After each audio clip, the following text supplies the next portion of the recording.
Nor कोई फिल्मी hero नहीं था, ना ही कोई छुपा हुआ जीनियस। बस एक गरीब अनाथ लड़का जो जिंदगी भर खेतों में सड़ने के बजाय एडवेंचरर बनना चाहता था। प्रॉब्लम सिर्फ एक थी, पूरा दुनिया उसे टोटल फेलियर समझती थी। जिधर जाता, लोग हंसी उड़ाकर वापस भेज देते। उसकी कहानी शुरू होती है एक पुरानी किताब से, जो उसे अपने खेत के पुराने घर में मिलती है। ये वही एडवेंचरस गाइड बुक थी जो उसके पिता बचपन में उसे पढ़कर सुनाते थे। किताब देखते ही सारी यादें लौट आती हैं और उसे माँ की वो आखिरी बात याद आती है, जिंदगी पूरी तरह से जीना। इसी एक लाइन ने उसके अंदर का सपना फिर से जगा दिया। अगली सुबह माँ बाप को प्रणाम करके नॉर सीधा राजधानी की तरफ निकल पड़ता है। वो एडवेंचरर्स गिल्ड जाकर रजिस्ट्रेशन मांगता है, लेकिन गिल्ड मास्टर उसे एक नजर देखकर ही बोल देता है, बेटा जाकर पत्थर गिनो। जब नॉर अपना पूरा ट्रैजिक पास्ट बताता है, तब गिल्ड मास्टर थोड़ा पिघलता है और कहता है कि एडवेंचरर बनने के लिए कोई प्रॉपर स्किल चाहिए। नॉर फिर तलवारबाजी सीखने के लिए शहर के स्वॉर्ड्समैन अकेडमी में एडमिशन ले लेता है। महीनों की मेहनत के बाद मास्टर सिग उसे निकाल देता है, बोलकर कि उसने एक बेकार सी पैरी टेक्निक के अलावा कुछ सीखा ही नहीं। नॉर हार मानता ही नहीं। वो दूसरी एकेडमीज में जाकर हर तरह के मैजिक और स्किल्स ट्राई करता है, पर हर जगह से सिर्फ बेसिक लेवल सीखकर धक्का खा के निकलता है। आखिर में दोबारा गिल्ड मास्टर के पास जाता है, जो उसे देखकर खुद शॉक हो जाता है। तुम इतने सालों में कुछ भी ढंग का नहीं सीख पाए। इसके बाद नॉर थक हारकर घर लौट जाता है। वहां वो डिसाइड करता है कि चाहे दुनिया उसे निकम्मा बोले, पर वो एक चीज तो परफेक्ट करेगा, वही पेरिस स्किल। अगले 14 साल तक वो सिर्फ एक ही चीज करता है, प्रैक्टिस। दिन रात बारिश ठंड, बस तलवार रोकने का स्किल। और 14 साल बाद वो इतना तैयार हो चुका होता है कि एक सांस में 1000 तलवारें तक डिफ्लेक्ट कर सकता है। इस बार जब वो कैपिटल वापस आता है, तो रिसेप्शनिस्ट लड़की उसकी स्किल्स देखकर फिर से रिफ्यूज कर देती है। ब्लॉक करना जानता है तो क्या हुआ, तुम अभी भी वीक ही हो। तभी गिल्ड मास्टर एंटर होता है और नॉर को पहचान लेता है। दोनों साथ बैठकर पीते हैं और नॉर बताता है कि पिछले 14 साल उसने सिर्फ ट्रेनिंग में लगा दिए। गिल्ड मास्टर उसकी स्किल्स दोबारा चेक करता है और फाइनली बोलता है, ठीक है, एफ फ्रैंक एडवेंचरर नाम का एक लेवल होता है। तुम क्वेस्ट नहीं कर पाओगे, पर शहर की छोटी मोटी जॉब्स कर सकते हो। नॉर खुशी खुशी ये ऑफर मान लेता है। कुछ हफ्ते बाद कंस्ट्रक्शन कंपनी का काम पूरा करके जब नॉर वापस जा रहा होता है, तो एक डंजन से हेल्प की चीखें सुनाई देती हैं। वो बिना सोचे अंदर दौड़ता है। अंदर सीन देखकर होश उड़ जाते हैं। प्रिंसेस लिन जंजीरों में बंधी होती है और एक विशाल मिनाटोर उसके नाइट्स को टुकड़ों में काटकर मिटा रहा होता है। मिनाटोर एक पल में सबको मार देता है और लिन की तरफ बढ़ता है। नॉर एक टूटा फूटा स्वॉर्ड उठाकर पहले एक पत्थर उसके आंख में फेंक देता है। गुस्सा होकर मिनाटोर उसके पीछे लपकता है, पर नॉर अपनी इनसेन पैरी स्किल से उसके 10 टन वाले चार्ज को आसानी से रोक देता है और उसको दीवार में घुसा देता है। जानवर वापस उठकर प्रिंसेस की तरफ दौड़ता है, पर लिन की मैजिक रिंग उसे और ज्यादा वायलेंट बना देती है। Nor feather step skill use करता है, स्पीड बढ़ाता है और बिल्कुल टाइम पर उसके अटैक को ब्लॉक कर लेता है, चाहे उसकी तलवार आधी ही क्यों ना टूट चुकी हो। अंत में वो मिनाटोर के एक्स को ऐसे डिफ्लेक्ट करता है कि ब्लेड सीधा उसी के गले में जा घुसता है। प्रिंसेस लिन उसका शुक्रिया अदा करती है, लेकिन जब वो उसका नाम पूछती है, नॉर चुपचाप चल पड़ता है। जैसे आया था वैसे ही गायब हो गया। कुछ देर बाद नए नाइट्स आते हैं और लिन अपने मरे हुए सोल्जर्स के लिए प्रार्थना करती है। उसकी गार्डियन नाइट अनीस भी पहुंचती है और माफी मांगती है। उनके साथ ही एक और नाइट, लॉर्ड ड्रैकन, सजेस्ट करता है कि उन्हें महल लौट जाना चाहिए, क्योंकि राजकुमार ने लिन को बुलाया है। अगली सुबह प्रिंस रेन ड्रैकन को बताता है कि लिन के साथ क्या हुआ, और ये भी कि मिनाटोर जैसी क्रीचर को समन किया गया होगा, क्योंकि ऐसे मॉन्स्टर्स डंजन के सबसे गहरे हिस्सों में मिलते हैं, सरफेस के पास नहीं। डाकिन उसकी बात से अग्री करता है और बताता है कि एक हाई क्लास मेज ओकन ने लिन के मैजिक रिंग को एग्जामिन किया। ओकन ने बोला कि ये रिंग सीधा डेरिडस नाम के मैजिक एम्पायर से आई है। ये सुनते ही प्रिंस रेन को तुरंत आइडिया हो जाता है कि इस अटैक के पीछे कौन हो सकता है, पर वो इस पर अभी चर्चा नहीं करता। उसका पहला सवाल ये होता है, जो आदमी ने मिनाटोर को कुछ ही सेकंड्स में धूल चटा दिया, उसे ढूंढ पाए? डाकिन कहता है कि उनकी सीक्रेट स्क्वाड ने उस वॉरियर को फॉलो करने की कोशिश की, पर बंदा एकदम हवा हो गया, जैसे आंखों के सामने से गायब। जब प्रिंस रेन उस मिस्टीरियस हीरो के बारे में सोच रहा होता है, दूसरी तरफ नॉर आराम से गिल्ड में एंटर करता है। गिल्ड मास्टर उसे देखते ही पूछ लेता है, तू ठीक तो है? कल डीमन आया था और तू बिल्कुल गायब हो गया। नॉर सीधे स्टाइल में बताता है कि वो घर चला गया था क्योंकि उसे लगा कोई उसका पीछा कर रहा है। उसने गिल्ड मास्टर को टेंशन देने के लिए सॉरी भी बोल दिया। गिल्ड मास्टर उसे बताता रहता है कि मिनाटोर कितना डेंजरस था, ए रैंक का बीस्ट, और बोलता है कि कोई बड़ा हीरो ही उसे मार सकता था। नॉर बेचारा फिर भी इतना सिंपल माइंडेड है कि सोचता रहता है कि वो बस खेत में पने बड़े बुल्स जैसी बिहेव कर रहा था, इसलिए उसकी पैरी से रुक गया। गिल्ड मास्टर उसे पेमेंट देता है और तभी प्रिंसेस लिन एंट्री मार देती है। वो कहती है कि उसने स्पेशल डिटेक्शन मैजिक यूज करके नॉर को ढूंढा। जैसे ही वो बात करने लगती है, गिल्ड के सब लोग उन दोनों को गोल गोल घूरने लगते हैं।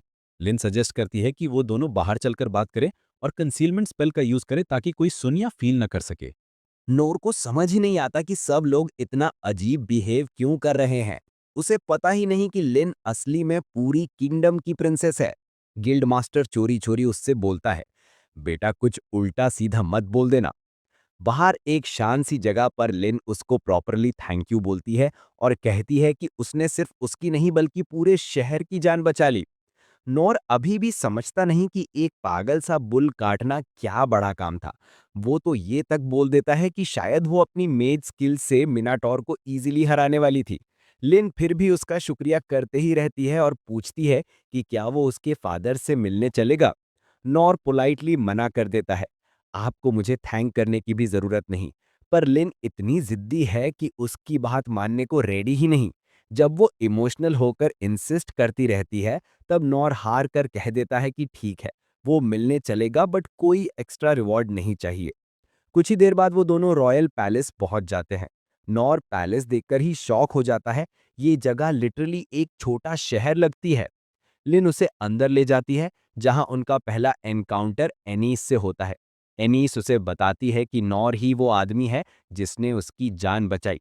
एनीस उन्हें बताती है कि किंग अभी प्रिंस रेन के साथ मीटिंग में है और फिर नॉर को एक जबरदस्त डेथ स्टेयर देती है before escorting them inside.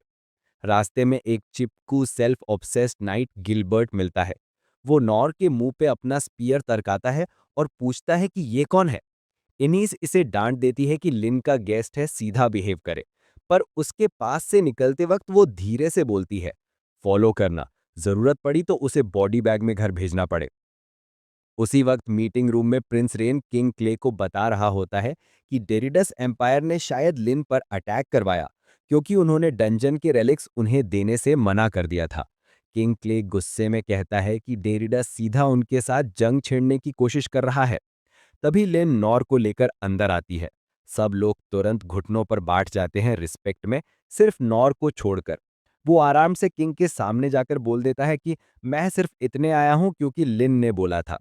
King clay उसका हाथ पकड़कर शुक्रिया करता है और पूछता है कि उसकी कोई रिक्वेस्ट या विश हो तो बताए।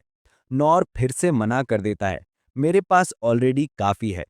पर किंग एक मोमेंट सोचता है, फिर अपने पीछे रखी एक अजीब सी बड़ी सी अनइवन स्वॉर्ड उठाकर उसे दे देता है। नॉर उसका वेट फील करके ही हिल जाता है। तलवार लिटरली एक चट्टान जैसी लगती है। ऊपर से रेन की टेंस्ड एक्सप्रेशन देखकर वो डाउट में पड़ जाता है और पूछ लेता है, ये तलवार किसी के काम की तो नहीं ना? किम बेपरवाह से बोलता है, अरे नहीं, एक क्वेस्ट में मिली थी, बस पड़ा हुआ था। नॉर तलवार एक्सेप्ट कर लेता है और किंग क्ले मुस्कुरा कर कहता है, चलो एक स्विंग मार कर दिखाओ। अगला ही पल देखते ही देखते नॉर एक हाथ से उस भारी तलवार को ऐसे घुमाता है जैसे वो लकड़ी का डंडा हो। स्विंग इतना पावरफुल होता है कि थ्रोन रूम की खिड़कियां क्रैक करने लगती हैं। लिन और एनीस शॉक में जम जाती हैं। रेन और गिलबर्ट की आंखें फटकर बाहर आने को होती हैं। किंग क्ले तो बस जोर जोर से हंसने लगता है, जैसे उसने ये स्पेक्टिकल पहले से एक्सपेक्ट किया हो। हंसी के बीच क्ले बोलता है, नॉर तुम लिन को ट्रेन क्यों नहीं करते? नॉर्थ तुरंत हाथ जोड़ देता है, नहीं नहीं, ट्रेनिंग का डिसीजन उसका होना चाहिए, मैं थोप नहीं सकता। क्ले जवाब से खुश हो जाता है और उसे जाने की परमिशन दे देता है। पैलेस से बाहर निकलते वक्त नॉर के दिमाग में एक अजीब सा आइडिया आता है। ये तलवार गटर साफ करने की भी काम आ सकती है। उसकी ये इनोसेंट सोच चल रही होती है कि तभी एनीस पीछे से आवाज देती है। वो पहले अपने रूड बिहेवियर के लिए माफी मांगती है और बताती है कि लिन और उसके परिवार की सुरक्षा उसकी जान से भी ज्यादा जरूरी है। फिर नॉर का नाम सुनते ही एक सेकंड के लिए उसका चेहरा बदल जाता है, लेकिन वो अपनी रिएक्शन छुपा लेती है। उसके बाद स्माइल करके कहती है कि अगर नॉर को कभी कुछ चाहिए हो तो उससे कह सकता है, और फिर वार्निंग भी दे देती है, अगले बार किंग से ऐसे कैजुअल टोन में बात की ना तो 2 निशान और दे दूंगी। अभी नॉर इस बात को प्रोसेस ही कर रहा होता है कि तभी गिलबर्ट सामने आ जाता है और सीधे बोलता है, मेरे साथ एक्सपायर करना है? नॉर कंफ्यूज्ड होता है लेकिन मन में सोचता है कि ये मौका परफेक्ट है अपने 14 साल की ट्रेनिंग टेस्ट करने का। गिलबर्ट उसे एक ट्रेनिंग चेंबर में ले जाता है। कोई भी वेपन उठा लो, वो कहता है। नॉर एक सिंपल वुडन स्वॉर्ड उठाकर रिंग में एंटर कर जाता है। राउंड शुरू होते ही गिलबर्ट अपने स्पीयर से बिजली की स्पीड से कॉम्बो अटैक्स छोड़ देता है। लेकिन नॉर हर एक स्ट्राइक को ऐसे डॉज करता है जैसे वो मूव्स स्लो मोशन में हो। कुछ सेकंड में नॉर के दिमाग में एक अजीब सी बात आती है। ये तो शायद स्लो चल रहा है। क्या ये हल्का हाथ रख रहा है? गिलबर्ट जैसा स्किल्ड वॉरियर ये सुनते ही जम जाता है। पूरा हॉल चुप हो जाता है। गिलबर्ट फिर बिना रिएक्ट किए अपनी स्पीड 3 गुना बढ़ा देता है। नॉर तुरंत नोटिस करता है पर फिर भी हर अटैक से निकल जाता है जैसे हवा में डिसॉल्व हो रहा हो। गिलबर्ट सरप्राइज अटैक करने की कोशिश में स्पीयर सीधा नॉर के सर पर लाता है, पर नॉर एक कह के बाहर हो जाता है। कुछ और क्लोज कॉल्स के बाद वो कहता है, थोड़ा और स्पीड बढ़ाओ ना। अब गिलबर्ट का पेशेंस खत्म हो जाता है। ठीक है, अब फुल पावर।